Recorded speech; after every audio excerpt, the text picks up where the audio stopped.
சாதியெல்லாம் கிடையாது சார். இது ஒரு சமூக நீதி படம். காதலுக்கு எந்த பெற்றோரும் எதிரியே கிடையாதுங்க. ஆனா இது வந்து ஒரு நாடக காதலை பேஸ் பண்ணி ஒரு படம். உங்களுக்கு புரியுதா? குற்றமல நெஞ்சு குறுகுறுக்கு. சினிமாங்கிறது ஒரு சாதியை கூறு போட்டு வியாபாரம் பண்ணுறது கிடையாது. எல்லாருக்கும் என்னுடைய அன்பு வணக்கங்க. இனிய பொங்கல் நல்வாழ்த்துக்கள். இந்த அழகான ஒரு தமிழர் திருநாளில் உங்களை எல்லாம் சந்திக்கிறதுல ரொம்ப மகிழ்ச்சியாக இருக்கிறேன். என்னடா என்னுடைய சொந்த ஊர் கோயம்புத்தூர். நான் இங்கேருந்து சினிமாவுக்கு போய் நீண்ட ஆண்டுகளாக நிறையா நடித்து நல்ல அங்கீகாரம் கொடுத்துருக்கீங்க தமிழ்நாட்டு மக்கள். அதை நான் இன்றைக்கி நன்றிக்கிறேன். நான் உங்களை மறக்கவே மாட்டேன் என் வாழ்நாளில். இன்றைக்கி நான் அந்த மேடையில் ஒரு நடிகனாக மக்கள்கிட்ட பிரபலமாக நிற்கிறதுக்கு காரணமே நீங்கள் தான்.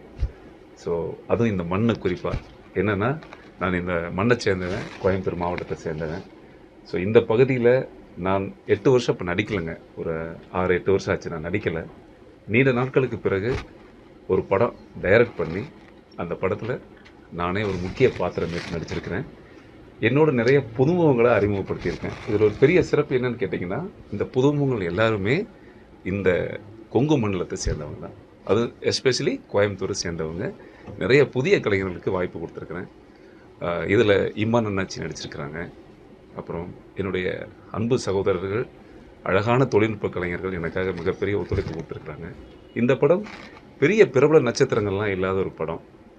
ஏன்னா இன்றைக்கி இருக்கிற காலகட்டங்களில் உங்களுக்கு நல்லா தெரியும், ஒரு தமிழ் சினிமா எடுத்து அதை ரிலீஸ் பண்ணுறதே மாபெரும் கஷ்டமான விஷயம். இன்றைக்கி தியேட்டர் கிடைக்கிறதுலேருந்து சிறிய படங்களுக்கு யாரும் பெருசாக ஒரு அங்கீகாரமே கொடுக்கறதில்ல. அதனுடைய வருத்தம் ரொம்ப கஷ்டமாக இருக்குது. ஸோ கட்டாயமாக இந்த மாதிரி படங்களை தியேட்டருக்கு ஒரு ஷோ அரை ஷோ அப்படி ஓடுறதே ரொம்ப வேதனையாக இருக்குது இன்றைக்கி. அன்றைக்கெல்லாம் நல்ல படங்கள் ஒரு வாரம் வச்சு பார்ப்பாங்க. ஐசியூ வார்டு மாதிரி எப்படியாவது பொழைச்சிருமா இந்த படம் அப்படிங்கிற மாதிரி. இன்றைக்கி வரும்போதே ஒரு மரணப்படுக்கையாக இருக்குது சினிமாவோட கஷ்டமான காட்சிகள். ஸோ மாபெரும் முதலீடு. ஒரு வருஷத்துக்கு 300 படம் எடுத்தால் 290 படம் குப்பையில் தான் போகுது. இருந்தாலும் மீறி இந்த கலையின் மீது உள்ள ஆர்வத்தில் என்னை போன்ற எளிய கலைஞர்கள், மக்களாகிய உங்களை தான் கடவுளாக நம்பி ஒரு நல்ல படம் எடுத்திருக்கேன்.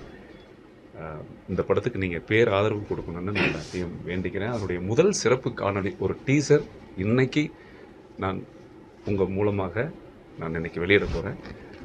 கட்டாயமாக அதை நல்லா வரவேற்பு புரிஞ்சுக்கிறேன். தயவுசெய்து தியேட்டருக்கு வந்து இந்த படத்தை நீங்கள் பார்க்கணுன்னு நான் ஒரு மாபெரும் வேண்டுகோளாக வச்சுக்கிறேன். ஏன்னா இன்றைக்கி பெரிய நடிகர்கள் படம் மட்டும்தான் தியேட்டருக்கு ஆள் வர்றாங்கன்ற நிலையை மாற்றி ஒரு நல்ல படத்துக்கு மக்கள் ஆதரவு கொடுத்ததுனால தான் இன்றைக்கி இருக்கிற சாதாரண நடிகர்கள் கூட இன்றைக்கி உச்ச நட்சத்திரத்தில் இருக்கிறாங்க. அப்படி எளிய நடிகர்கள் கூட பெரிய கோட்டைக்கு கூட உட்கார வச்சது அந்த மக்கள் தான். இதை போன்ற எங்களை போல கலைஞர்கள் ஒரு நல்ல படம் பண்ணியிருக்கோம். இதுக்கு நீங்கள் தார்மீகமாக ஒரு ஆதரவு கொடுக்கணும்னு வேண்டி விரும்பி இன்றைக்கி இந்த டீசர் நான் ரிலீஸ் பண்ணுறேன். கதைக்கரு ஏன்னா இது வந்து ஒரு நாடக காதலை பேஸ் பண்ணி ஒரு படம். இது குறிப்பாக கோயம்புத்தூர் மாவட்டத்தில் கொங்கு மண்டலத்தில் நடக்கக்கூடிய ஒரு கதை. நிறைய நிஜ வாழ்க்கையில் இருந்த சம்பவங்களை நான் மனசில் வச்சுக்கிட்டு நிறைய குடும்பங்கள் இதில் பாதிக்கப்பட்டிருக்கு. அதனுடைய கருவை நான் மனசில் வச்சுக்கிட்டு தான் இந்த படம் நான் டைரக்ட் பண்ணியிருக்கேன். ஒரு 3 பாட்டு இருக்குங்க சார். 3 பாட்டு சார். நான் தவிர எதுவுமே சொல்லவும் இல்லை. குற்றம் உள்ள நெஞ்சில் இல்லை, எனக்கு புரியுது. குற்றமுள்ள நெஞ்சு குறு எப்படின்னா, உங்களுக்கு புரியுது, குற்றமுள்ள நெஞ்சு குறு இருக்கு அந்த மாதிரி தான். அவங்களாக தன்னை அடையாளப்படுத்திக்குவாங்க. இது ஒருவேளை நம்மளை சொல்லியிருப்பாங்களா அப்படின்னு அது கரெக்டாக கூட இருக்கலாம். நீங்கள் அது நினைக்கலான்னு பிரச்சனை இல்லை, நினச்சிங்கன்னா சூப்பர். அப்படி புரிஞ்சிருச்சுன்னா ரொம்ப சார். அப்படி நினச்சி இந்த கதையை எடுக்கலைங்க. இந்த கதை நான் 20 வருஷமாக வச்சுருக்கேங்க. ஆக்சுவலாக 20 வருஷமாக இந்த கதையை தேக்கி வச்சுருந்தேன். இதை நான் ஒரு நாள் கதையாக எடுக்கவே இல்லை. மேபி இந்த சூழ்நிலை கொஞ்சம் தள்ளி தாமதமாக போயிடுச்சு. பட் இன்றைக்கி அது கட்டாயமாக உங்களுக்கு பிடிக்கும். இந்த படம் பாருங்கள், செமையாக இருக்கும். உங்களுக்கு தெரியுமா கண்ணா? உங்களுக்கு குழந்தை இருக்க, பாப்பா ஏதாவது இருக்குங்களா? கல்யாணம் ஆயிடுச்சுல்ல? ரைட், சிறப்பு. இல்லை அருந்துக்கிட்ட குறிப்பாக கேட்க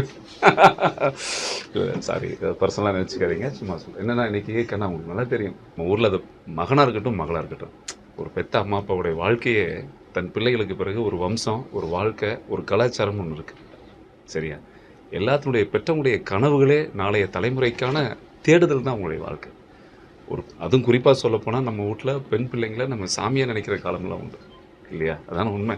ஸோ அப்படிப்பட்ட ஒரு முக்கியத்துவம் வாய்ந்த ஒரு பெண் பிள்ளையை நீங்கள் கேட்ட அந்த நாடக காதலுக்கு அர்த்தம் என்னென்னா, ஒரு காதலுக்கு எந்த பெற்றோரும் எதிரியே கிடையாதுங்க.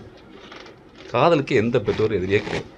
தன் வாழ்க்கையில் தன் மகளோ மகனோ சரியான வாழ்க்கையை, சரியான துணையை தேர்ந்தெடுத்தா எந்த அப்பா அம்மாவாக இருந்தாலும் ஒத்துக்குவாங்க. ஆனால் அவங்களுக்கு ஒரு அக்கறையின் கோபம் தான், தன் பிள்ளை எங்கேயாவது சீரழிஞ்சிடக்கூடாது, கெட்டு போயிடக்கூடாது அப்படின்னு. ஸோ பணத்துக்காகவும் வேறு வேறு விதத்துக்காகவும் ஒரு பொண்ணை அடைய நினச்சி வலுக்கட்டாயமாக டார்கெட்டு, அது உங்களுக்கு புரியும் நினைக்கிறேன்.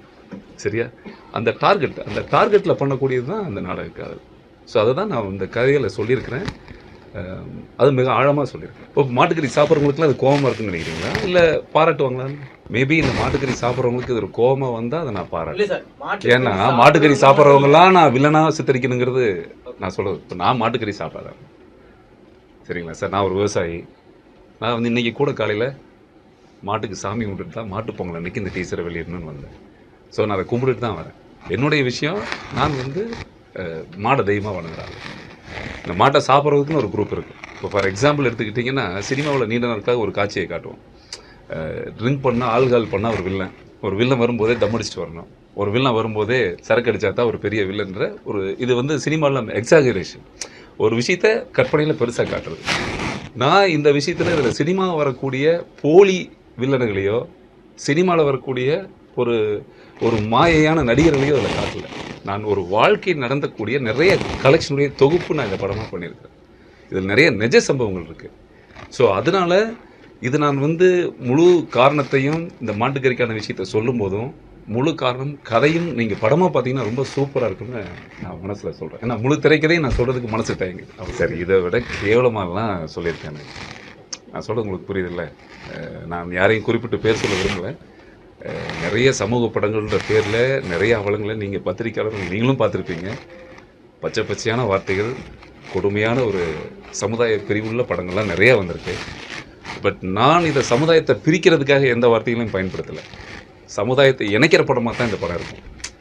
ஸோ இதில் சில குறிப்பிட்ட நபர் தப்பு செய்கிறாருன்னா தப்பு செய்கிறத சுட்டி காட்ட நான் ஆழமாக சுட்டி காட்டியிருக்கிறேன். ஸோ அதுதான் சொன்னேனே, நான் பார்க்கக்கூடிய பார்வையை பொறுத்து இருக்கு. என் பார்வையில் நான் இது ஒரு போலியாக வச்சுட்டேன், சினிமாவாக பாருங்கள், சினிமா வேறு வாழ்க்கை வேறு, இது ரெண்டையும் எடுத்துக்காதீங்க, நான் அப்படிலாம் சொல்லி தப்பிக்க விரும்பலை. நான் சொன்னது போலியான மனிதர்கள், அது நிஜமாக தோல்விச்சு காட்டியிருக்கேன் இந்த படத்தில். அதனால் நீங்கள் படம் பார்த்தா சூப்பராக இருக்குன்னு நான் இப்போ சார்கிட்ட சொன்னாங்க. நீங்கள் படம் நிறையா பார்த்துருப்பீங்க. என்னென்னா சினிமாங்கிறது ஒரு சாதியை கூறு போட்டு வியாபாரம் பண்ணுறது கிடையாது. இப்போ நான் சொல்கிறது இதெல்லாம் பண்ணால் இன்றைக்கி சினிமா ஓடும், இதெல்லாம் பண்ணால் சினிமா வரும்னு சொல்லி நான் இந்த சாதியை தாக்குறதோ இந்த சாதியை பிரிக்கிறதோ, டெம்டேஷன், இளைஞர்களை வந்து டெம்டேஷன் பண்ணுறதோ, நான் பேர் சொல்ல விரும்பல இயக்குநர்கள் பேர்லாம், அது உங்களுக்கே நல்லா தெரியும். ஸோ அந்த மாதிரியான படங்களுக்கு மத்தியில் நான் ஒரு நல்ல படம் எடுக்கணும்னு எடுத்துருக்கேன். நான் அது உங்களுக்கு பிடிக்கணும். சரி, நான் பசுபதி ராசுகாபாளையம்னு ஒரு படம் பண்ணேன். இந்த கேள்வி நீங்கள் கேட்கவே இல்லையே, ஏன் ராசுகாபாளையம் பண்ணீங்க? கவுண்டமலை அவர் வீடா? அதாவதுங்க, நான் ஒன்று சொல்லிடுறேங்க. முதல் வந்து இருக்கிற சட்டமன்ற தொகுதிகளில் கவுண்டம்பாளையங்கிறது ஒரு சட்டமன்ற தொகுதி. அது அரசாங்கமே அங்கீகரிக்கப்பட்டது. ஏதோ நான் கவுண்டம்பாளையம்னு வச்சதுனால நீங்கள் என்ன ஒரு சின்ன வட்டத்துக்குள்ளே கொண்டு போய் சேர்த்திடாதீங்க. இப்போ அது சாதியெல்லாம் கிடையாது சார், இது ஒரு சமூக நீதி படம். நீங்கள் இது சாதி படமாக மாற்றிடாதீங்க. நான் அதுக்கு தான் உங்களை சந்தித்து இன்றைக்கி நான் ஒரு கோரிக்கையை வைக்க வரேன். என்னென்னா, இது ஒரு சமூக நீதி படம், ஒரு நல்ல படம் எடுத்திருக்கேன். கட்டாயமாக பெற்றவர்கள் பார்க்க வேண்டிய படம். பெற்றோர்கள், பிள்ளைகள், படிக்கிற பெண் பிள்ளைகளுக்கான ஒரு அழகான ஒரு படம். ஸோ நல்ல படம் பண்ணியிருக்கேன். நான் ஆக்சுவலாக இந்த படத்துக்கு நிறைய பேர் வச்சோம், சரிங்களா? ஒரு பேர் வச்சோம். இப்படி எல்லா கட்சி இருக்குது, அதுக்கு ஒரு நிறம் வச்சா எல்லாருக்கும் கிட்டத்தட்ட ரெஜிஸ்டர் பண்ணாத கட்சியும் இல்லை, ரெஜிஸ்டர் பண்ணாத கலர் கொடியும் இல்லை. ஊர் முழுக்க பல கட்சி பல கொடி இருக்குது. அப்புறம் நாங்கள் நிறைய நீண்ட இடைவெளிக்கு பிறகு நாங்கள் இந்த கேரக்டரு, கதையில் இருக்கக்கூடிய கேரக்டருங்க எப்படி சொல்கிறது, அந்த ஓசிக்கான்னு நீங்கள் புரிஞ்சுருப்பீங்க. ஓசிலியே வாழ்கிற தன்மை இல்லை, உங்களுக்கு புரியுது இல்லையா? அது இந்த கேரக்டர் நீங்கள் பார்த்துருந்தீங்கன்னா அது தெரியும். அது வந்து உங்களுக்கு அப்படிப்பட்டது. அது நான் அந்த எண்ணத்தில் நான் வைக்கல. பட் இது நீங்கள் இந்த ஓசிக்காங்கிறது ஓசி அதான் அர்த்தம். அதுதான் அடுத்தவங்க பணத்தை ஆட்டை போடுறது, அடுத்தவங்க குடும்பத்துக்கு எடுக்கிறது, இந்த மாதிரியான ஒரு அமைப்பை வச்சு நடத்துகிற ஒரு குரூப். சமூகத்துக்கான படம் தான் அது. ஒரு தனிப்பட்ட குடும்பம் அப்படிங்கிறதுலாம் கிடையாது. தனிப்பட்ட குடும்பமே கிடையாது. இன்றைக்கி ஒரு பெண் பிள்ளை வளர்க்குறது எவ்வளோ கஷ்டம் உங்களுக்கு நல்லா தெரியும் சார். ஸோ அப்படிப்பட்ட ஒரு பெண் பிள்ளை வளர்த்து கஷ்டப்பட்டு ஆளாக்குன ஒரு குடும்பம் அப்படிங்கிறது வந்து இன்றைக்கி அது திரையில் பார்க்கும் பொழுது இன்றைக்கி தமிழ்நாடு முழுக்க நடக்கிற இந்த நாடக காதலுக்கான ஒரு முற்றுப்புள்ளின்னு நான் சொல்லவே மாட்டேன். ஸோ ஒரு விழிப்புணர்வு. நானும் கிள்றேன் சாட்டையில், கவனமாக இருங்க, பார்த்துருங்க. அதுக்கான படம் நிறைய இருக்குது சாமி, நிறைய இருக்குது. எத்தனை பெற்றோர்கள், என்னுடைய பர்சனலாகவே என் சொந்த பந்தம் இந்த மண்ணில் இருக்கிற எத்தனை பேர்த்த நான் சந்திச்சிருக்கேன், எவ்வளோ இடத்துல நான் பயணம் பண்ணியிருக்கேன். நம்ம ஒரு ஒத்த வரியில் அந்த நாடக காதலை பற்றி விளையாட்டாக பேசிட்டு போயிடறோம். என்னங்க இன்றைக்கி காதல் பண்ண என்ன பெரிய விஷயமா? இன்றைக்கி என்ன 2 பேர் சேர்ந்துட்டாங்க போயிட்டாங்கன்னு சொல்கிறோம். ஆனால் ஒரு பேரண்ட்டாக அதனுடைய வழி என்னங்கிறது அது கடக்கிறவங்களுக்கு தான் தெரியும். அது நான் இப்போ கொஞ்ச நேரத்துக்கு முன்னாடி சொன்ன மாதிரி தான். எந்த காதலுக்குமே பேரண்ட் எதிரியானவங்க கண்மூடித்தனமாக எதிர்ப்பாங்கலாம் சொல்ல முடியாது. தன் மகளோ மகனோ சரியான வாழ்க்கையை தேர்ந்தெடுத்தா அது முழு ஆதரவு அவங்க ஆசீர்வாதம் என்னைக்கு அவங்களுக்கு இருக்குது. இல்லையா? ஸோ அந்த அந்த வழி தவறுற பருவம், அந்த பருவத்தை பொருளாதாரமாக மாற்றக்கூடிய ஒரு கும்பல். இதுக்கு ரெண்டுக்கு நடுவில் தான் அந்த நாடக காதல் மாட்டேங்குது. அதாவது எதுக்கு நீங்கள் சொல்கிறது புரியுது சாமி. இன்றைக்கி நீங்கள் ரெஜிஸ்டர் ஆஃபீஸில் ஒரு குழந்தைய பொம்பளை பிள்ளைய ஸ்கூலுக்கு சேர்த்துறதுனா அப்பா அம்மா கையெழுத்து வேணும். உண்மையா? ஒரு ஆதார் கார்டு வாங்குறதுக்கு அப்பா அம்மா கையெழுத்து வேணும், ரேஷன் கார்டு போடுறதுக்கு அப்பா அம்மா கையெழுத்து வேணும், காலேஜில் போகிறதுக்கு அப்பா அம்மா கையெழுத்து வேணும், பேங்க் அக்கௌண்ட் ஓப்பன் பண்ணுறதுக்கு அப்பா அம்மா கையெழுத்து வேணும். அப்பா அம்மா சேர்த்து கஷ்டப்பட்டு சம்பாதிச்ச சொத்தை விற்கணுன்னாவும் வாங்கணுன்னாவும் அந்த உரிமையை கொண்டாடுறதுக்கு அவங்களுடைய கையெழுத்து வேணும். ஸோ வாழ்க்கையை அம்மா அப்பா அதுதான் வாழ்க்கையினுடைய ஒரு நிலை. கடவுள் தெய்வம்னு நம்ம நினைக்கிறோம். அப்படிப்பட்ட பொறுப்பாக இருக்கக்கூடிய ஒரு அம்மா அப்பா தன்னுடைய வாழ்க்கையில் லட்சியமாக தன் வாழ்க்கையை மையமாக தன் உசிரையே குழந்தையாக நினச்சி வளர்க்கும்போது அந்த பெண் பிள்ளைய பெற்றவங்களை தவிர கண்டவனாவது 2 பேர் வந்து கையெழுத்து போட்டால் போதும்னு அங்கீகாரம் கொடுக்குற அந்த அமைப்பு இருக்கு இல்லையா, அந்த சட்டம் இருக்கு இல்லையா, அது வந்து கட்டாயமாக வரும். பெற்றவங்களை காயப்படுத்தி அவங்கள கண்ணீர் வடிச்சுக்கிட்ட எந்த சட்டமும் அது சரியாகல. கோயம்புத்தூர் தான் சார் சினிமாவுடைய ஆணித்தரம். முதல் பச்சராஜா ஸ்டுடியோ ஆரம்பிச்சு நம்ம பெருமை வாய்ந்த ஊர் சார். அது எத்தனை ஸ்டுடியோ இருக்குன்னு நான் தினமும் வரும்போது பார்ப்பேன். இங்கே எம்ஜிஆர், சிவாஜி சார், கலைஞர் சார் வந்து இங்கே வராத ஆட்கள் யாருமே கிடையாது. தியாகராஜ பாவர்கள் ஆரம்பித்து எவ்வளோ இங்கே ஒரு பெரிய ஒரு விஷயம் சார். கோவை அற்புதமான ஒரு பூமி, கனிம வளங்கள் நிறைந்த பூமி, எவ்வளவு மேற்கு தொடர்ச்சி மலை, அழகான ஒரு ஏரியா. எத்தனை படம் இங்கே ஷூட்டிங் நடக்குது தெரியுங்களா? பொள்ளாச்சி, உடுமல்பேட்டை, நம்ம ஊர் ஊட்டி கீட்டி, இது தவிர ஆதாரமாக எதுவும் கிடையாது. இதில் இன்னொரு சிறப்பு என்னென்னா, நான் இந்த மண்ணை சேர்ந்தவன். இங்கேருந்து நான் சினிமாவுக்கு போனேன். நான் ஒரு படம் எடுத்தேன், இந்த பகுதி மண்ணை சார்ந்த படம் எடுத்தேன். அந்த மண்ணை சார்ந்த கலைஞர்களை நான் அறிமுகப்படுத்தியிருக்கேன். ஸோ அதனால் என்னுடைய இந்த படத்தினுடைய முதல் வெளியீடு இந்த கவுண்டம்பாளையம், கோயம்புத்தூர் மாவட்டத்தில், அது நம்ம பிறந்த மண்ணிலிருந்து துவங்கணும்னு நான் இன்றைக்கி உங்களை சந்திச்சிருக்கேன் சார். நான் இல்லை கண்டிப்பாக சார், இன்றைக்கி இருக்கிற சூழலில் திரையரங்குகளில் தியேட்டர் கிடைக்கிறது ரொம்ப கஷ்டம். இன்றைக்கி அது நல்லா தெரிஞ்ச விஷயந்தான். ஒரு 5-6 நடிகர்களுக்கு தியேட்டர் நல்லா, ஏன்னா வணிகம் தானே சார். எங்கே ஓடுமோ அதுதானே கடை திறந்து வச்சுருப்பாங்க. ஓடாத கடைக்கு யாரும் வரமாட்டாங்க. ஆனால் ஒரு விஷயம் என்னென்னா, இந்த ஓடாத கடைன்னு சொல்கிற இந்த நடிகர்கள் கூட ஒரு காலத்தில் ஓடாத கடையாக தான் இருந்தாங்க. இவங்களாம் யாரோ ஒரு குப்புசாமியோ, ராமசாமியோ, பழனிசாமியோ தான் ரிஸ்க் எடுத்து வீட்டை விட்டு படம் எடுத்துருப்பாங்க. சின்ன தயாரிப்பாளர்கள், அந்த சாதாரண புதுமுகங்களாக இருந்தவங்க தான் இன்றைக்கி உச்ச நட்சத்திரமாக இருக்காங்க. ஸோ அதை போல் என்னை போன்ற எங்களை போன்ற போராடி கொண்டிருக்கிற கலைஞர்கள் பல லட்சம் பேர் இன்னும் சினிமாவில் கிடைக்கிறாங்க. ஸோ அதுக்கு தமிழ் திரைப்பட சங்கமும், விநியோகஸ்தர்கள் சங்கமும், தியேட்டர்கள் சங்கமும் நான் ஒரு கோரிக்கையாக கூட வைக்கிறேன். ஏன்னா உண்மையாகவுமே ஒரு ஷோ கூட ஓடுறதில்ல. ஒரு பொருள் நல்லா இருக்குதுங்கிறது நீங்கள் ரிலீஸ் பண்ணதுக்கு அப்புறம் தான் தெரியும் இந்த படம் நல்லா இருக்கா நல்லா இல்லையா. நீங்கள் என் படத்தையே பார்க்காம தியேட்டரில் ஆன்லைனில் ஒரு 10 டிக்கெட் புக் ஆகல சார், ஷோ கேன்சல் எடுத்தோன்னே சொல்கிறது இருக்குல்ல, அது வந்து அது ரொம்ப, ஏன்னா ஒரு தயாரிப்பாளர், இது ஒரு சினிமா அப்படிங்கிறது ஒரு மாபெரும் முதலீடு சார். இது நிரந்தர வருமானம் கிடையாது. அவன் எப்படியாவது படம் நல்லா வரணும்னு சாமி மட்டும் படம் எடுக்கிறான். அப்படிப்பட்ட படத்தை அவன் போராடி எடுக்கிறான்.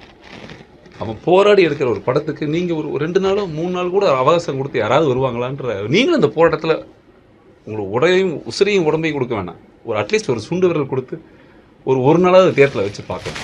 இது வந்து என்னை போல சின்ன கலைஞர்கள், எவ்வளோ ப்ரொடியூசர்ஸ் எல்லாருமே ஒரு மாபெரும் அவங்க சார்பில் நான் ஒரு கோரிக்கையாகவே சொல்கிறேன்.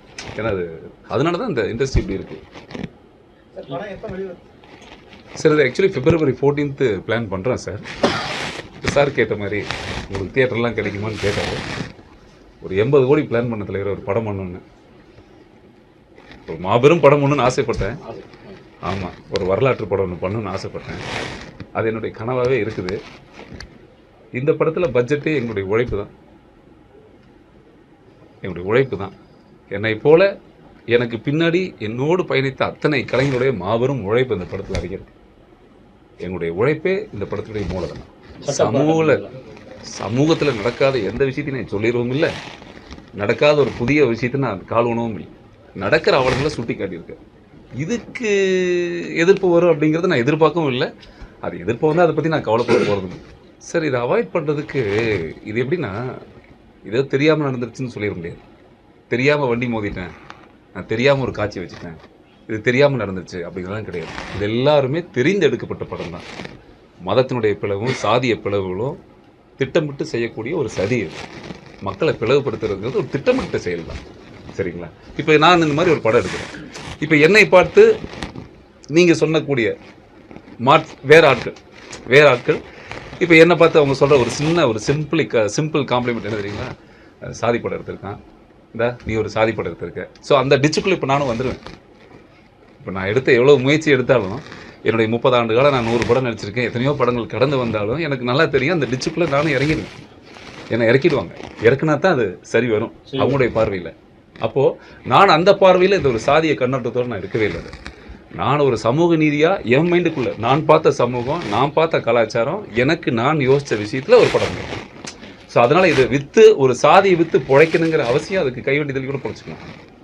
ஆனால் அது விற்று வியாபாரமாக்குறதுக்கு ஒரு பெரிய கும்பல் சினிமாக்குள்ளே இருக்குது. இப்போ சாதிங்கிறது நீங்கள் சகதி தானே சாமி, சந்தனத்தில் ஒன்று இறங்கலையே.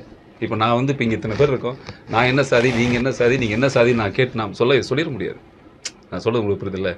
இப்போ நீங்கள் கேட்டீங்க கவுண்டம்பாளையம் அப்படின்னு ஒரு சைடில் கேட்டீங்க. சின்ன கவுண்டர் தமிழ்நாடு முழுக்க பார்க்கலையா? இப்போ கவுண்டம்பாளையத்துக்காக சொல்லிட்டு இருக்கேன் நான் உங்களுக்கு. இது மாதிரி ஒரு படங்கள் எல்லா ஊர்லேயும் பார்க்கலையா? அப்படியெல்லாம் ஒன்றுமே கிடையாது. சரி, நம்ம மனசு ஒரு சமூக, நான் ஒரு படம் எடுத்திருக்கேன்னா ஒரு சாரருக்கு ஒரு 10 பேர் இருந்தால் 2 பேர்த்துக்காக ஒரு படம் எடுக்க முடியாதுல்ல.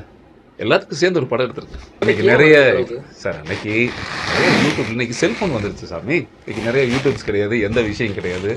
இன்னைக்கு நீங்கள் திறந்தாவே பிரிவினை தானே, திறந்தாவே சண்டை தானே. காலையில் ப்ரூஸ்லி படம் பார்த்த மாதிரி உங்களை எங்கேஜாக வச்சுக்கிது, காலையிலேருந்து உங்கள் மனநிலையே மாற்றுது இல்லை இல்லையா? ஸோ அதனால் வந்து அன்னைக்கு இருக்கிற காலகட்டங்களுடைய நிலை வேறு, இன்றைக்கி இருக்கிற காலகட்டங்களுடைய நிலை வேறு.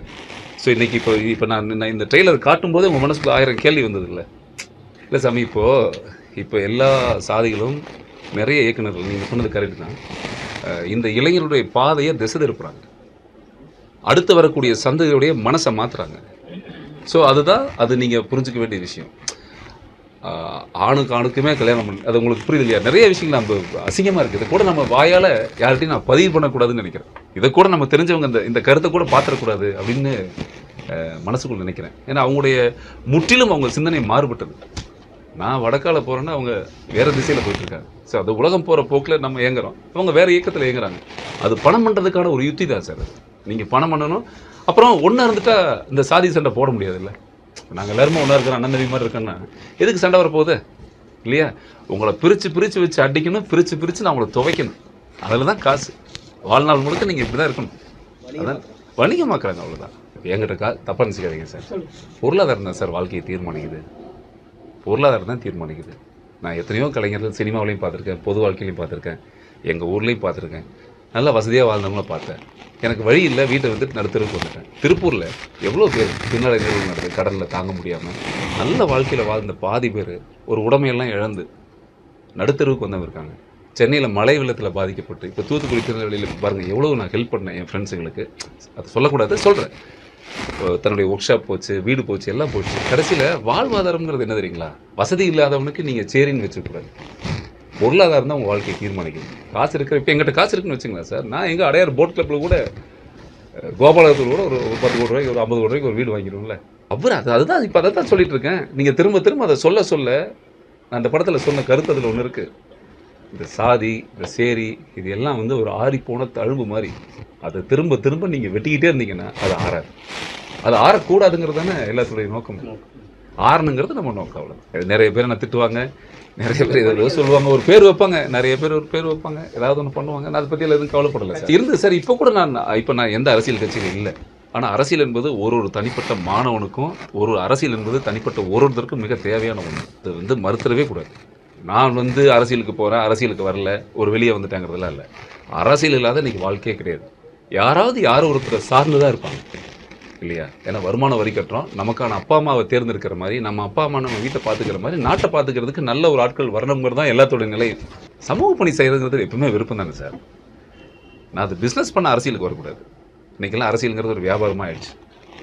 நம்ம உங்களுக்கெல்லாம் தெரிஞ்சது அந்த காலம் மாதிரிலாம் கிடையாது.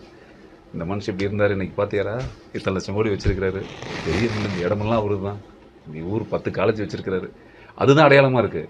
தான் சொத்தையெல்லாம் கொடுத்துட்டு போகிற அந்த மனுஷன் தனக்கு இருக்கிற லிவரை கழட்டி கொடுத்தாரு பார்த்தியா, 2 கிட்னியில் ஒரு கிட்னி கொடுத்தாரு பார்த்தியான்னு ஒரு தலைவராக நம்ம காமிச்சிட முடியுமா? உண்மையா இல்லையா சாமி?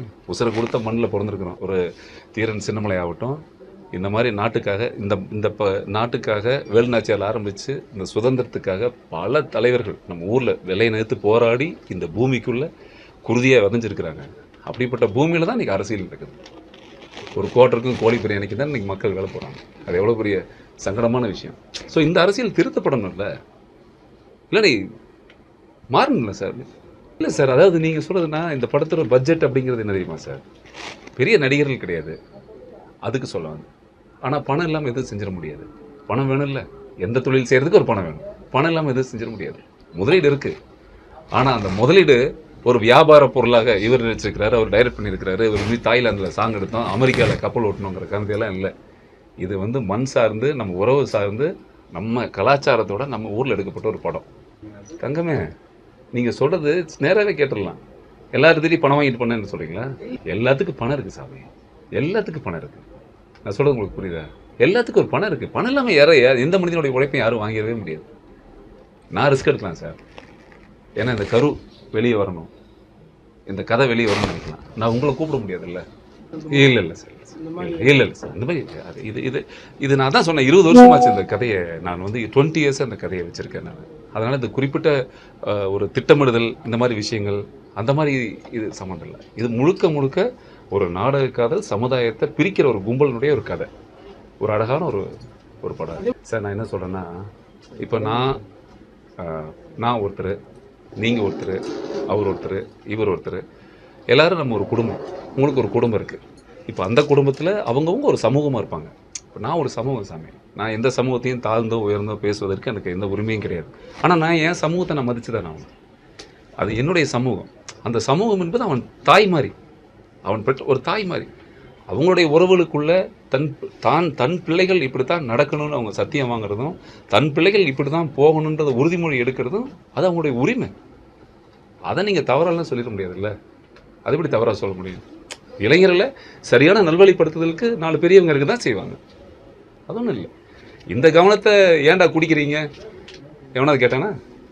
ஏன்டா பொடிக்கட்டில் சீர் வைக்கிறீங்கன்னு கேட்டானா? ஆனால் இது ஒரு பெரிய வைரல் கான்செப்ட் ஆச்சு பாருங்க. நம்ம தீய பழக்க வழக்கங்கள் எவ்வளோ இருக்குது சமூகத்தில். ஊருக்கு சீட் அடிக்கிறாங்க இல்லையா? ஒத்துக்கிறீங்களா இல்லையா? பர்மிஷன் இல்லாமல் எவ்வளோ கொலை நடக்குது.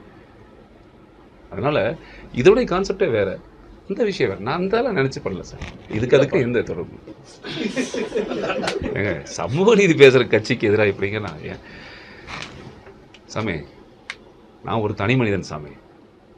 எனக்கு ஒரு தொண்டர்கள் கிடையாது, தலைவன் கிடையாது, எதுவும் கிடையாது. நான் ஒரு தனி மனிதன். என்னுடைய குரலை உங்கள் சார்பில் சரி, மக்களுடைய சார்பிலையும் சரி, என்னுடைய குரலை நான் பதிய வைக்கிறதுல என்னை யாரும் மறுக்க முடியாது. எனக்குன்னு இருக்கிற ஒரு கருத்து சுதந்திரம் இருக்குது. அந்த கருத்து சுதந்திரம் ஒரு சமூகத்தை பாதிச்சாவோ, அந்த கருத்து சுதந்திரம் இன்னொரு தனிப்பட்ட மனிதனை பாதிச்சாவோ நீங்கள் இந்த மாதிரி சம்பவங்கள் கேட்கலாம். ஸோ அந்த கருத்து சுதந்திரம் நான் சொல்கிற மாதிரி தான். நான் ஓட்டுற வண்டியில் நீயும் உட்காந்துட்டு இருக்கிற பார்த்துக்க, நீயும் நல்லா இருக்குன்னு தான் நான் பேசுகிறேன். கரெக்டா? அதான் அருமையா இருக்க பேரு. ஆடாடா சார், எப்படி இது நான் யோசிக்கவே இல்லை எப்படியெல்லாம் ஒரு பேர் வரும்னு எனக்கு. அண்ணா ஏதாவது ஒரு பேர் சொல்லுங்க. இல்ல பரவாயில்ல, நீங்க சொல்லிட்டீங்க. இப்போ கொஞ்சம் குழப்பம் தான். அது என் பேரை மாத்திருங்க. இல்ல என் பேரை மாத்திருங்க. ஐயோ ஆமாண்ணா, என் பேரை மாத்திருங்கண்ணா. நீங்க பத்திரிகையாளர்கள்லாம் சேர்ந்து ரஞ்சித்துக்கு ஒரு பேர் வைத்தாருன்னு சொல்லுங்கண்ணா. இல்ல சீரியஸாவே இல்ல, உண்மையாம உங்களுக்கு ஒரு கேள்வி தோணுது பாத்தீங்களா? என்ன வேணும்ட்டு நீங்க கேட்கல, உங்க சிந்தனைக்குள்ள ஓடுது இல்ல. எந்த ரஞ்சித்துன்னு தெரியலையா? ஐயோ இல்ல, நீங்க சொல்றது கரெக்ட். நிறைய பேர் என்கிட்ட சொன்னாங்க எந்த ரஞ்சித் அப்படிங்கிறது. நிறைய நான் வந்து சந்தோஷம் சந்தோஷம். ஓ, இந்த மண்டலத்தை சேர்ந்ததுனால கொங்கு ரஞ்சித். பெருமையா இருக்கு. தலைவா வாங்க, புரட்சி பண்ணலாம். அசாம் மகந்தா மாணவர் புரட்சி ஏற்படுத்திய ஒரு காலத்துல நல்லவங்க எல்லாம் ஒண்ணு சேரலையா சார்? இந்த நாடு நல்லா இருக்குன்னா நீங்க ஆரம்பிச்சா நான் உங்க கூட துணைக்கு வந்துடுவேன். அதெல்லாம் ஒண்ணும் இல்லை, பெரிய சந்தோஷம். எனக்கு அந்த திட்டமிடுதல் எதுவுமே கிடையாது சாமி. நான் ஒரு நல்ல சமூக அக்கறை உள்ளவன். மேபி நாளைக்கு கூட என்னுடைய பயணத்தில் நான் அடுத்த காலடி எடுத்து வைக்கிறதுக்கான எண்ணங்கள் எது, கடவுள் என்ன நினைக்கிறாருன்னா நமக்கு தெரியவே தெரியாது. அதிகமாகிட்டே இருக்கு. அதனால என்னுடைய திரைக்கதை மாறிக்கிட்டே இருக்கு. நான் ஃபர்ஸ்ட் ஒரு கதை வச்சிருந்தேன், நான் ஒரு புள்ளி வச்சேன் சரியா, அப்புறம் 2 புள்ளி ஆச்சு, அப்புறம் அடிச்சு வட்டம் போட்டேன் அதையே, அப்புறம் அதே புள்ளியில் 8 போட்டேன், அப்புறம் அதே புள்ளி மாறி மாறி மாறி மாறி இன்னைக்கு இப்படி பூதாகரமாக இருக்கு. நான் சொல்ல உங்களுக்கு புரியுதா சாமி? இன்னைக்கு சமூகத்தில் அவ்வளவு பிளவுகள் இருக்கு, இன்னைக்கு அவ்வளவு மாற்றங்கள் இருக்கு. அதனால கதையினுடைய தன்மையும் வீரியமும் இன்னும் விரிஞ்சிருக்குது இல்லை. அவ்வளவு உண்மை தன்மையில இந்த கதை மாற்றங்கள், அது போக்கில் நதி நீர்நிலைகள் மாறுற மாதிரி அது தானா மாறி இருக்கு. குறைச்சிக்கல நான் எதுவுமே, ஏன்னா சமூகம் குறையல. சமூகம் போற போக்கில் நானும் வந்து இப்படி இருந்த கதை இப்படி ஆயிருக்கு, வலுவாயிருக்கு. அப்போ மக்கள் மத்தியில் பெரும் வரவேற்பு இருக்குன்றீங்க சார். பெரிய ஹிட் ஆகணும் சார். நல்ல படம், நல்ல படத்தை நம்ம மக்கள் ஓட வைப்பாங்கன்னு மாபெரும் நம்பிக்கையில் இருக்கேன். நான் ரொம்ப வருஷம் கழிச்சு பண்ணியிருக்கேன் சார். ஏன்னா கட்டாயமாக அது ஃபேமிலிஸ் கண்டிப்பாக தியேட்டருக்கு ஒரு ஃபேமிலி வந்து பார்ப்பாங்கன்னு நான் ஒரு கேட்ட வார்த்தைகளை திட்டி கேவலமாக பேசுகிறதெல்லாம் விட்டுட்டு தயவுசெய்து ஃபேமிலியோட வாங்க, ஃப்ரெண்ட்ஸ் எல்லாம் கூட்டுவாங்க. முடிஞ்ச இந்த டீசரை நீங்களும் உங்கள் வால் பக்கத்தில் வைங்க, எல்லாத்துக்கும் ஷேர் பண்ணுங்கள். ஏன்னா இதை தவிர நம்ம கையில் எதுவும் இல்லை. மற்றபடி இந்த எதிர்ப்புகள் அப்படிங்கிறதுக்கு ஒன்றுமே கிடையாது. அதெல்லாம் நான் என்றைக்கும் பயந்தது கிடையாது. நான் நல்லா சூப்பராக இருக்கும். நீங்கள் ஒரு கேள்வி கேட்டீங்க, அந்த கேள்வி மைண்டில் ஓடுது, அதை நான் சொல்லிடுவேன் பதில். ஏன்னா ஃபஸ்ட்டு வந்தோன்னு ஒரு கேள்வி கேட்டார் இவர், அதுக்குள்ள தலைவர் கை தூக்குறதுனால அங்கே வந்துட்டேன். திருப்பி அந்த கேள்வி வர கேட்டுருவேன், சொல்லிடுறேன் சார். இல்லை ஃபஸ்ட்டு ரூல் என்ட்ரியாக உட்காரும் பொழுது இவர் கேட்டார், ரெஜிஸ்டர் ஆஃபீஸ் முடிச்சுன்னு, அப்போ நீங்கள் புரட்சி காதலுக்கு எதிரானவரான்னு நீங்கள் கேட்டார். கேட்டிங்களா இல்லையா? ஏன்னா அது ரொம்ப முக்கியமான பாயிண்ட். ஒருத்தருடைய மைண்டுக்குள்ள ஒன்று இருக்கும். இப்போ நான் வந்து சொல்கிறேன், என்ன கேள்வி கேட்டிங்கன்னா சொல்லுங்கள்.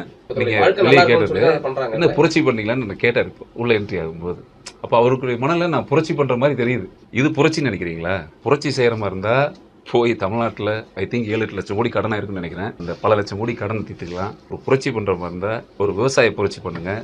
தக்காளி விலை இல்லை, கரும்புக்கு விலை இல்லை, பால் கறக்கிற கறவை மாடெலாம் கஷ்டப்பட்டு கிடக்குது, விவசாயமெல்லாம் அழிஞ்சே போச்சு. உங்கள் புரட்சிகளை கொண்டு விவசாயத்தில் காட்டுங்க. உங்கள் புரட்சியை இன்னும் அதிகப்படியாக சொல்கிறேன். உங்கள் புரட்சியை தேவைப்படுனா டாஸ்மார்க் நிறைய இருக்குது, மதுவால் எத்தனையோ பேர் செத்துட்டு இருக்கிறான். போய் விடிய எல்லா கடையும் அடிச்சு உடைங்க. எப்படி ஒரு எல்லா கட்சிகளுக்கு பல கோடி தொண்டர்கள் இருக்காங்க இல்லையா, அடி துவம்சம் பண்ணி தமிழ்நாட்டில் போதையே இல்லாத மாநிலமாக நம்ம உருவாக்கலாம். இந்த புரட்சியை நம்ம அதில் காட்டலாம். ஆனால் புரட்சியை கஷ்டப்பட்டு வளர்த்து ஒரு பிள்ளை ஆளாக்குற ஒரு பாசமான ஒரு குடும்பத்தில் பெற்றவங்களை காயப்படுத்துறதுல அந்த புரட்சியை காட்டுவோம். இல்லை இங்கே கேட்டார், அங்கே கேட்டார், வெளியே கேட்டார். அப்போ என்ன நீங்கள் எனக்கு ஒரு அடையாளம் கொடுக்குறீங்களான்னு நான் மைண்டில் ஓடிட்டு இருந்தது. நான் சொல்ல உங்களுக்கு புரியுது இல்லையா? இப்போ இன்னும் இங்கே பேசியிருப்பேன், இல்லைன்னா நீங்கள் போகும்போது என்ன சொல்லுவீங்க? இல்லை சாமி இப்போ நண்பனாக பார்க்குறாரு, இப்போ ப்ரெஸ் மீட்டில் இப்போ என்ன பேச வச்சு இப்போ கேட்குறாரு ஃபர்ஸ்ட் டைம். அது நான் சொல்கிறது இப்போ என்னை பற்றி மதிப்பீடு ஒன்று இருக்கும்ல அவருக்குள்ள. நான் எதுக்காக இந்த படம் எடுக்க வந்தேன், நான் எதுக்காக இந்த படத்தினுடைய நோக்கம் என்ன எடுத்துருக்கிறேன் அப்படிங்கிற உங்களுக்கு ஒரு மதிப்பீடு, ஒரு அளவுகோல் தெரியணும்ல. கண்டிப்பாக. ஸோ இதுதான் படம். ஆகவே தயவு செய்து இந்த மாதிரியான படங்களுக்கு நீங்கள் ஊக்குவீங்க. பேர் வச்சுட்டார் sir, Kongu Ranjith sir. Sir ஒரு கிளாஸ் பண்ணுங்க தலைவர். என்ன சார் நல்ல ஒரு இது சார். அந்த பாரஞ்சித்துக்கு மாநில அரசு ஆதரவு கொடுக்குது. உங்களுக்கு யார் ஆதரவு? மக்கள் தான் சார். நமக்கு என்ன சார் இருக்காங்க, நான் சாதாரண ஒரு ஆள் சார். மன்னன் படத்துல பல தலைவர்கள் வந்தாங்களா? வாழ்த்து தெரிவிச்சாங்க. அரசியல் தலைவர்கள், சமுதாய தலைவர்கள் இவங்கெல்லாம் வந்து ஆதரவு தெரிவிச்சாங்க, வாழ்த்து தெரிவிச்சாங்க. அது போல வந்து உங்க இந்த கொங்கு ரஞ்சித் சாருக்கு என்ன சார்? அதுக்கு வந்து ஒரு அரசியல் கட்சி தலைவர்கள்லாம் பெரிய வாழ்த்து சொல்லுவாங்களா? கரெக்ட். இது வந்து மக்கள் கொண்டாடுவாங்க. மக்கள் வாழ்த்து பயங்கரமா கொண்டாடுவாங்க மக்கள். ஒரு பேரண்ட்டும் கூட. இது அரசியல் தலைவர்களுக்கான படம் கிடையாது சாமி, இது சாதி படம் கிடையாது, இது ஒரு சமூக நீதி படம். நான் திரும்ப சொல்லிக்கிறேன், இது சாதி படம் கிடையாது, இது ஒரு சமூக நீதி படம். இந்த படத்தை மக்கள் கொண்டாடுவாங்க, குறிப்பா பெற்றோர்கள் கொண்டாடுவாங்க. இந்த முடியும் போது சரி, லவி தங்கம் நிறைய குறைகள் இருந்தாலும் மன்னிச்சுங்க, எல்லாம் உங்களுக்கு தெரியும். ஆக்சுவலி பாத்தீங்களா, இப்போ பிரஸ் மீட் நம்ம முடிச்சிட்டோம், எல்லாம் முடிச்சிட்டோம்ல, அவ்வளவுதானே சாமி? முடிச்சிட்டோமா? இப்போ ஆக்சுவலி ஏதாவது வார்த்தைகள் வந்தாலும் வரும்னு நினைக்கிறேன், ஆனா வந்துடும் திடீர்னு. எனக்கு இங்கே ஒரு ஸ்டுடியோ கட்டணும்னு ஆசை. கோயம்புத்தூர் ஒரு நிறைய இடங்கள் இருக்குது, ஒரு ப்ராப்பராக அதை பண்ணணும். தரிசு நிலங்கள் நிறையா இருக்குது, நிறையா விவசாய பூமியில் தரிசு நிலங்கள். இங்கே இருக்கக்கூடிய அழகான எவ்வளோ விஷயங்கள் இருக்குது. இதையே ஒரு ஸ்டுடியோ இங்கே பண்ணக்கூடாது, நல்ல இடமா இருக்குது அப்படிலாம் நிறைய மண்டைகளை யோசிச்சு. அப்போ நான் இந்த படம் எடுக்கும்போது நம்ம ஊரை சுற்றி இங்கேயே இப்போ அடுத்த இன்னொரு கதை இருக்குது, அது இதை சுற்றி. ஆக்சுவலி நீங்கள் கேட்டீங்க பெரிய பட்ஜெட்லன்னு. என்னுடைய கனவே தீரன் சினிமாவை ரெஜிஸ்டர் பண்ண நான் 20 வருஷமா அது நிறைய படம் நான் 8 வருஷம் நடிக்காமல் இருந்ததுக்கு காரணம் இன்னைக்கு சொல்கிறேன். 8 வருஷமா அந்த கதை பண்ணி நான் சினிமாவிலேயே இல்லை. 8 வருஷம் ஒரு கதை பின்னாடியே பண்ணணும்ட்டு அந்த குறிப்பெடுக்கிறது அப்படியே பின்னாடி அந்த 8 வருஷம் இதில் தொலைஞ்சு போயிடுச்சு. அப்புறம் அதுக்கான நிதி, அதுக்கான தயாரிப்பாளர்கள், இதையெல்லாம் சேர்க்கறது எனக்கு ரொம்ப கஷ்டமாயிடுச்சு. நான் உங்களுக்கு புரியலையா? இதை வணிக நிதி. இப்போ நான் தீரன் சினிமாவை பற்றி ஒரு படம் எடுக்கணும்னு ஆசை. யார் எடுத்தாலும் மாபு வரவேற்பேன். ஏன்னு கேளுங்களேன், ஒரு வரலாற்று சுதந்திர போராட்ட ஒரு அற்புதமான ஒரு மனிதனை யாராவது படம் எடுத்தாங்க அப்படின்னா அதை நான் மனசார பாராட்டுறேன். இப்போ எடுக்கலாம், நிறைய நடிகர்கள் பணம் பொருளாதாரம்லாம் வச்சுருக்கிறாங்க, யார் எடுத்தாலும் வரவேற்கிறேன். நானும் ஒரு முயற்சி பண்ணதுக்கு எடுக்கலான்னு. அது ஏதோ ஒரு சூழலில் அது சரியா அப்படியே போயிடுச்சு. அதில் எனக்கு 8 வருஷம் போயிடுச்சு சாமி, இதுதான் உண்மை. ஏன்னா இந்த ஷூட்டிங் ஆரம்பிச்சிருவோம், 3 மாதத்தில் ஆரம்பிச்சிடலாம், 6 மாதத்தில் ஆரம்பிச்சிடலான்னு எனக்கு அப்படியே தாமதிச்சுட்டு போயிடுச்சு. உங்கள் ஆசீர்வாதம் சாமி, ஆசீர்வாதம் சாமி. நடந்ததுன்னா ரொம்ப சூப்பராக இருக்கும் சாமி, பார்க்கலாம் சாமி. சரி சாமி, லவி தங்கம், தேங்க்யூ ஸோ மச் கண்ணு. அதனால மேக்ஸிமம் என்னுடைய எல்லா ப்ரெஸ் மீட்டுகளும் என்னுடைய எல்லா சினிமா சம்மந்தமான எந்த விஷயமா இருந்தாலும் நான் இன்னைக்கு சொல்கிறேன் பாருங்க, அது பொய் சொல்லலை. ஏன் சிறையில் கொடுத்துருக்கலாமே ரஞ்சித்துக்கிறது தான் கிடையாது. நம்ம ஊர் அது எனக்கு நான் எப்பவுமே இதை சார்ந்து இப்போ உங்கள் மூலமாகவே ட்ராவல் தான் எனக்கு அடுத்த படம் இங்கே தான் ஷூட்டிங் அப்படி தான் மைண்டில் வச்சுருக்கேன்.